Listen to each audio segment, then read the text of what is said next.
Hello friends, आपका मेरी music की क्लास में स्वागत है। आज की क्लास में हम वेस्टर्न स्वरों को समझेंगे, वेस्टर्न स्केल के स्वरों को समझेंगे, क्योंकि आजकल का जो संगीत है वो कुछ भी एक दूसरे से अलग नहीं रहा। सारा जो संगीत है एक रूप बनकर आजकल हमारे सामने आता है। तो जहाँ आप शास्त्रीय स्वरों को समझते हैं, शास्त्रीय संगीत को समझते हैं, वहीं वेस्टर्न संगीत के जो स्वर हैं, कॉर्ड्स हैं, उन चीज़ों की नॉलेज होना भी आपके लिए बहुत ज़रूरी है। तभी जो है आप बॉलीवुड से कंप्लीट कर पाएंगे, उस लेवल तक आप अपनी नॉलेज को बढ़ा पाएंगे। अगर आप आधुनिक संगीत को समझना चाहते हैं तो वेस्टर्न संगीत का भी एक पहलू हमें समझना होगा। शास्त्रीय संगीत को हम एक तरफ रखेंगे, उसका स्वर, उनकी गहराई, स्वरों के नाम, स्वरों का सब रूल रेगुलेशंस जो भी हैं, लेकिन उसके साथ ही वेस्टर्न जो संगीत है उसके अपने स्वर हैं, उनके अपने नाम हैं, उन्हें बोलने का ढंग है, उनका कुछ तरीका है। तो आज की क्लास में हम वेस्टर्न स्वरों को समझेंगे। पाश्चात्य संगीत के जो स्वर हैं उनके नाम क्या हैं, उन्हें क्या कहते हैं और हारमोनियम पर उनकी पहचान कैसे होगी और उन स्वरों को आगे पीछे करने से क्या होगा, या वेस्टर्न जो स्केल है, ऑक्टेव है, वो किस तरह से बनेगा। आज की इस क्लास में हम ये सब डिस्कस करेंगे। शुरुआत करते हुए हमें सबसे पहले ये समझना होगा, जैसे कि हम लोग हमारे इंडिया में पहला स्वर जिसको स्टैंडर्ड स्केल मानते हैं वो होता है पहला काला। जैसे ये आप हारमोनियम पे देख सकते हो, ये वाला स्वर पहला काला इसको बोलते हैं। जब भी कोई बिगिनर होगा मोस्टली उसको इसी स्वर से जो है सारे गामा सिखाया जाता है। लेकिन वेस्टर्न संगीत की अगर हम बात करेंगे तो वेस्टर्न म्यूजिक के जो स्वर हैं उनके नाम हमारे सारे गामा से अलग हैं। उन्हें लोग सी, डी, ई, एफ, जी इस तरह के नाम से जानते हैं। लेकिन इसमें ये नहीं समझना है कि सी है तो उसका आवाज़ कैसा होगा, डी है तो वो कैसा, क्योंकि स्वर सात ही हैं। सारे गामा जैसे हम लोग सारे गामा बोलते हैं, वैसे वेस्टर्न म्यूजिक में उनको सी, डी, ई, एफ बोल दिया जाता है। स्वरों का डिफरेंस सेम रहेगा, फ्रिक्वेंसी सेम रहेगी, बस उनका एक डिसाइडेड ऑक्टेव है। सी है तो सी रहेगा, डी है तो डी रहेगा, ई है तो ई रहेगा। लेकिन हमारे म्यूजिक में हमारा जो शास्त्रीय संगीत जो है हमें इतनी इजाज़त देता है कि हम किसी भी स्वर को अपना सा मान सकते हैं और उसी स्वर से हम अपना पूरा राग या अपना पूरा जो भी धुन है बेसिक एक स्वर को सा मानकर हम चेंज कर सकते हैं। फॉर एग्जाम्पल इजीली देखिए, मान लीजिए आप कोई सॉन्ग इस स्वर से गा रहे हो, इस स्वर को सा मानकर पहला काला। लेकिन अगर कोई लड़की है या कोई धीमी आवाज़ में गाने वाला सिंगर है तो वो उसी सॉन्ग को या उसी बंदिश को, उसी राग को नीचे के स्वर से गाएंगे, इसको सा मानेंगे पांचवा काला या फिर चौथा काला, फोर्थ ब्लैक स्वर। लेकिन वेस्टर्न म्यूजिक में ऐसा कोई रूल नहीं है। वेस्टर्न म्यूजिक में जो सी है वो सी ही रहेगा, वो लोग किसी अदर स्वर को सी नहीं मानते।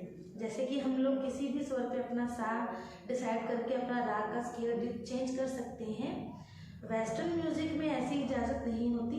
सबसे पहले यही बात हमें समझनी है कि वेस्टर्न म्यूजिक के जो स्वर हैं वो डिसाइडेड हैं, पर्टिकुलर नेम्स हैं उनके, और उनका जो स्थान है वो चेंज नहीं होता।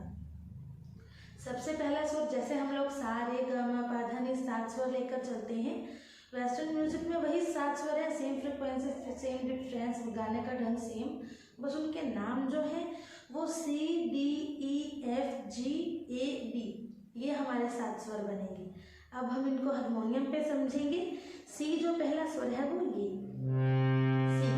अगर इजीली आप देखना चाहेंगे तो जिस स्वर को आप लोग सा मानते हो पहला काला, उसके जस्ट नीचे का स्वर है जहाँ पर हम लोग नी बोलते हैं, ये स्वर हम लेकर चलेंगे सी के रूप में, और ये सी ही है। वेस्टर्न स्केल का कोई भी आप चीज़ यूज़ करेंगे, कॉर्ड्स यूज़ करेंगे या कोई इंस्ट्रूमेंट आप कीबोर्ड यूज़ करेंगे तो आपको इसी स्वर को बेसिक स्वर मानकर चलना है, सी। सी की साउंड हमेशा यही स्वर देगा, सी। उसके बाद नेक्स्ट स्वर है डी, उसके बाद है ई। जैसे हमारे सारे गा होंगे वैसे ही आप सुनिए, मैं आपको पूरा एक ऑक्टेव बजाकर दिखाती हूँ।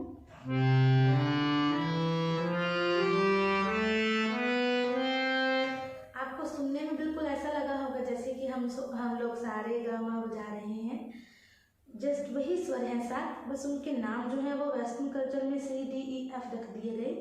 अब हम इन पर समझेंगे, स्वर पर समझेंगे कि C कौन सा है, D कौन सा है। देखिए पहला स्वर है ये C, उसके बाद नेक्स्ट स्वर जो है D, बिल्कुल साथ वाला। D के साथ होगा E, E के बाद होगा F, G, A, B और C। ये हमारा पूरा एक ऑक्टेव हमने प्ले किया, पूरा एक स्केल हमने बजाया। C D E F G A B, B तक 7 सुर हुए और फिर से C रिपीट, C। ये पूरे हमारे 7 स्वर कंप्लीट हुए। फिर से एक बार देखिए, C D E F G A B और C। ये हमारा एक ऑक्टेव बना, एक स्केल हमारा बना। वेस्टर्न म्यूजिक में भी उसी तरह से नीचे, बीच में और ऊपर के 3 सप्तक लेकर चलते हैं, लेकिन जैसे हम लोग मंद सप्तक, मध्य सप्तक और तार सप्तक बोलते हैं, वेस्टर्न कल्चर में ऐसा कोई ट्रेंड नहीं होता।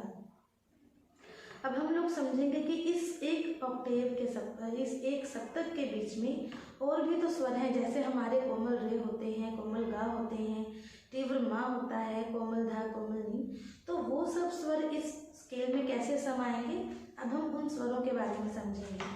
जैसे कि हमने 7 शुद्ध स्वरों को समझ लिया, C D E F G A B। उसके बाद C और D के बीच में जो एक स्वर रह गया, जिसको हम लोग हमारे इंडियन कल्चर में कोमल रे का नाम देते हैं। जैसे सा और रे के बीच में हम लोग कोमल रे लेकर चलते हैं, वैसे वेस्टर्न म्यूजिक में C और D के बीच में हम स्वर जो लेकर चलेंगे वो है C शार्प।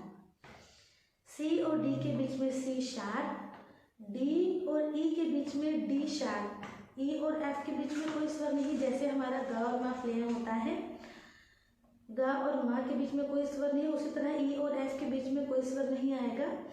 जैसे ही F और G आएगा, F और G के बीच में हम लोग लेकर चलेंगे F शार्प, G और A के बीच का जो स्वर है वो है G शार्प, A और B के बीच का जो स्वर है वो है A शार्प, और हम B पर आ गए। इस तरह हमारा जो है एक स्केल कंप्लीट हुआ। लेकिन जो ये स्वर हैं जिनको हम शार्प बोल रहे हैं, इनका एक और नाम भी है। जैसे कि हम इंडियन म्यूजिक में कोमल रे, कोमल गा, तीव्र मा एक ही नाम से जानते हैं, लेकिन वेस्टर्न म्यूजिक में थोड़ा सा चेंज लेकर चलेंगे। वेस्टर्न म्यूजिक में सेम स्वर जिसको हम C शार्प मान रहे हैं, उसी को D फ्लैट भी कहा जाता है। मतलब या तो आप पूरा जो है स्केल जो है वो शार्प से मान लीजिए, चाहे आप पूरा स्केल जो है वो फ्लैट के सुर से मानिए। जब हम शार्प मानेंगे तो हम उसी स्वर को शार्प कहेंगे, जैसे C शार्प, D उसका नेक्स्ट D शार्प। लेकिन अगर फ्लैट मानकर आप स्केल लेंगे तो C के बाद जो अगर फ्लैट स्वर लेना है तो वो D फ्लैट होगा। C का जो नेक्स्ट स्वर है उसके अब हमने समझा 2 नाम है, उसको हम C शार्प भी कह सकते हैं या फिर D फ्लैट भी कहेंगे। मैं आपको पूरा स्केल जो है वो शार्प और फ्लैट के जरिए से बताती हूँ। देखिए, C के बाद C शार्प, D के बाद D sharp, E F, F sharp, G, G sharp, A sharp और B। ये हमने समझा।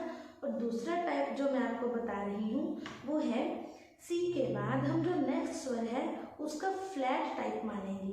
C के बाद D फ्लैट, फिर D, E फ्लैट, फिर E, F, G फ्लैट और फिर G, A flat, A, B flat और B। यानी कि जो स्वर हम पहले लेते हैं, जो पर्टिकुलर सुर से अगर पहले वाला सुर गिनेंगे तो वो फ्लैट होगा, अगर पर्टिकुलर सुर से बाद वाला सुर गिनेंगे तो आप शार्प वर्ड यूज करेंगे।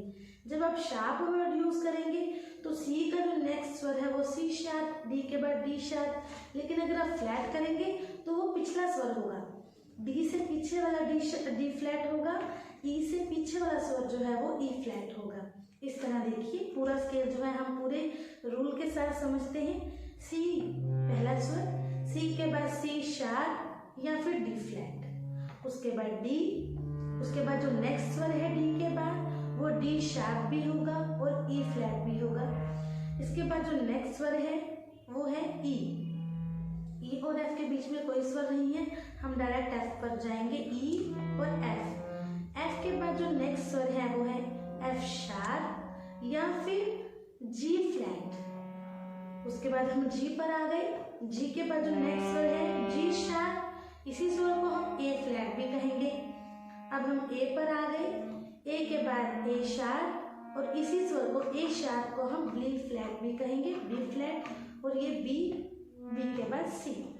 इस तरह हम जो है पूरा एक ऑक्टेव हमने कंप्लीट किया।